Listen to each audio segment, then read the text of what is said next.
90,000 টাকা লাগে সৌদি আরব যাইতে। যে শ্রমিক ভাইয়ারা তার সর্বশান্ত হয়ে সবকিছু বিক্রি করে কিছু অর্থ উপার্জনের জন্য বাংলাদেশের অর্থনীতিকে শক্তিশালী করবার জন্য বৈদেশিক মুদ্রা অর্জনের লক্ষ্যে প্রবাসে যায়, সেই প্রবাসী ভাইদের গলায় কেন ছুরি চালানো হলো? আমরা বলতে চাই, আসিফ নজরুল সাহেবরা গলাবাজি করেছিলেন, টকশোতে বসেছিলেন, তারা নাকি সরকারে আসলে হনু হয়ে যাবেন, উল্টায় ফেলবেন। একই উল্টায় ফেললেন আপনারা।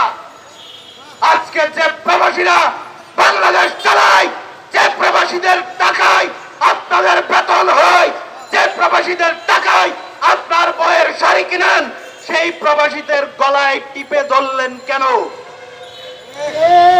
এদেশের মানুষের প্রশ্ন, প্রবাসীদের প্রশ্ন, তারা অশ্রু চোখে কান্না জড়িত কণ্ঠে আমাদের কাছে অভিযোগ করে, এই দেশের জন্য কি তারা এই পরিশ্রম করছে? মেথরের মতো, শ্রমিকের মতো দিনের পর দিন, রাতের পর রাত না ঘুমিয়ে না খেয়ে শ্রম দিয়ে প্রবাস থেকে বৈদেশিক মুদ্রা অর্জন করছে। আমার দেশের রিজার্ভ শক্তিশালী করছে এই প্রবাসীরা। তাই এই প্রবাসীদের গলায় যারা ছুরি চালাচ্ছেন তাদেরকে বলছি, আমরা চাই না ইউরোপ আমেরিকায় গিয়ে সিরা প্যান্ট সিরা গেঞ্জি কাপড় পরে আপনারা ঘোরাফেরা করুন। আমরা চাই আপনারা আমাদের প্রতিবেশী হয়ে থাকুন, আমরা একসাথে বসবাস করব।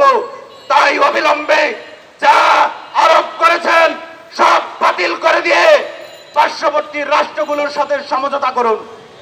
পার্শ্ববর্তী রাষ্ট্রগুলোর বিমান ভাড়া যে পরিমাণ আছে সেই পরিমাণ করুন, না হলে বাংলাদেশের আম জনতা পার্টি, আম জনতার দল, গণমানুষের দল মানুষদেরকে নিয়ে রাজপথে কঠিন কর্মসূচি দিতে বাধ্য হবে।